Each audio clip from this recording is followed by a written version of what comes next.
मित्रांनो, आज एक भव्यदिव्य असं मैदान आहे मौजे भिवंडी या ठिकाणी। आणि ह्या मैदानामध्ये आपला सर्वांचा लाडका बिंजोडचा बेताज बादशाह राहुलभाई पाटील अडवली कल्याणकरांचा मथुर ह्या मैदानामध्ये पळताना दिसणार आहे। मित्रांनो, आपण सांगितलं होतं की कॉकटेल किंवा शिरसोडीकरांची रायफल ह्या दोन्हीपैकी एक मथुरसोबत आपल्याला पळताना दिसेल। परंतु मित्रांनो, त्या दोन्हीपैकी एक वेगळा पैरा आपल्याला मथुरचा दिसताना येतोय। मित्रांनो, नक्की पैरा कोण ते या व्हिडिओच्या माध्यमातून आपण जाणून घेणार आहोत।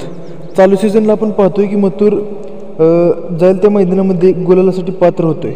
त्याचप्रकारे मथुरचा जो पैरा आहे तो अशा प्रकारे आहे की मागच्या एका मैदानामध्ये तो जोड पळालेला होता आणि आता ह्या मैदानामध्ये सुद्धा आपण त्याच जोशामध्ये आणि आपल्याला तो पैरा मथुरसोबत पळताना दिसणार आहे। तर तो पैरा कोणता?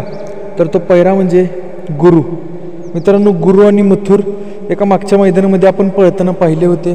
टॉपचं स्पीड असं त्या गाडीला लागलं होतं आणि आपण सर्वांनी पाहिलेच की मथुरला जे स्पीड लागलेलं होतं ते अतिशय सुंदर असं होतं आणि त्याच स्पीडवरती आज गाडी पळावी अशी आपण शिवगिरी महाराजांच्या चरणी प्रार्थना करूया। आणि थांबूया मित्रांनो, मथुरबद्दल तुम्हाला काय वाटतं ते कमेंट करून नक्की सांगा आणि अपडेट सांगितल्याबद्दल चॅनलला सबस्क्राईब करायला विसरू नका। धन्यवाद।